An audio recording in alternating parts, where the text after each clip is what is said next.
5 seconds now. Mr. Speaker, sir, I am grateful to honorable members for the deep interest they have taken in the budget and in the finance bill presented to the House. It will not be possible for me to deal with each one of the members. I propose to classify the subjects into certain categories and then proceed to deal with them, no doubt referring to the various points made by the honorable members from time to time. Now, I should like to refer to some points of procedure before I take up the subjects which have been dealt with in the debate. Some honorable members asked why there should be so much secrecy in budgeting. They put forward the view that there should be more of the budget. It may be recalled that I myself had expressed an opinion when I was on the other side of the house. I also still continue to hold that opinion. I am of the opinion that it is unnecessary to keep a tight secrecy in respect of certain matters. For instance, I may point out that there are some laws where, even if one knows them earlier, the consequences will not be serious. But of course, it will be difficult to distinguish which of them will have serious consequences and which will not.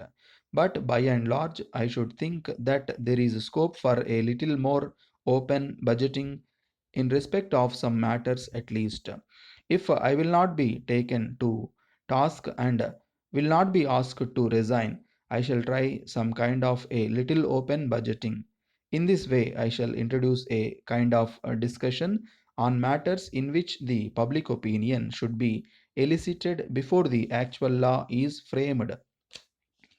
Now, I will deal with the criticism made by some honorable members with which we are not in agreement.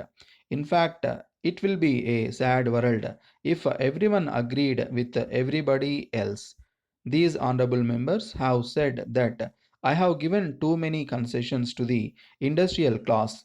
My answer is this: as I have explained earlier in the course of this debate, so far as our party is concerned, we are committed to a mixed economy. In this mixed economy, both the public sector and the private sector will have to exist.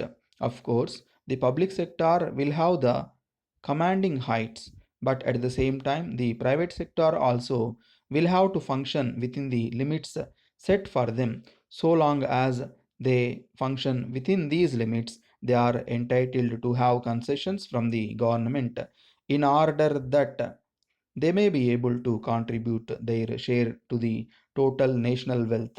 That is why we have given these concessions. If we do not give these concessions, then one sector will not be effective. As a result, the total national wealth will be reduced to that extent. If the total national wealth will be reduced, then to that extent the distribution of wealth among the people will get reduced. Therefore, so far as the concessions which we have given to the industrial class are concerned, they are in the national interest. It is in the interest of the nation so that we may produce more for distribution among the people. I shall now deal with some specific points raised in the course of the debate. Honorable members said that the size of the plan was not adequate. Perhaps it is not enough if the finance minister is an economist. In addition, he has to be a magician if he is to be in a position to satisfy everybody. Let me explain the position clearly. People want a larger plan, a lower tax, and then no deficit. I submit that it is a thing which it is not possible to perform. It should be realized that if the size of the plan has to be increased, then we will have to raise additional resources. Unless we raise additional resources, the plan cannot be of the size which will benefit the people. So, taking all aspects into consideration, the government decided upon the present size of the plan.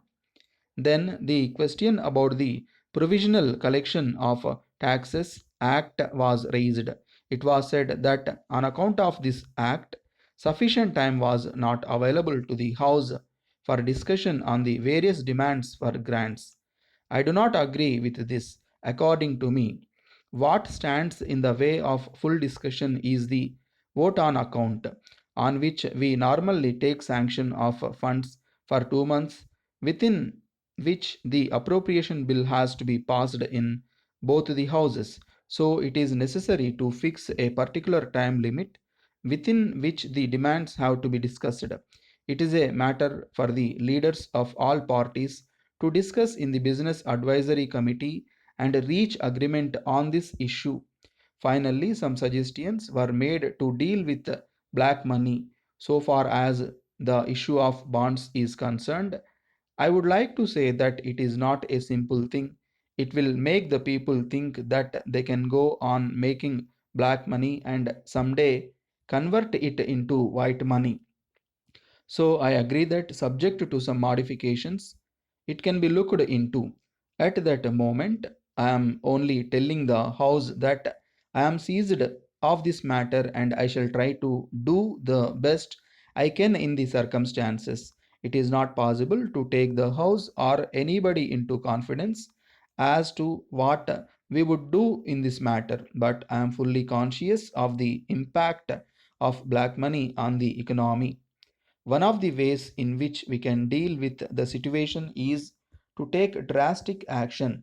If the House will support me, certainly the preventive detention measure will be used for the purpose.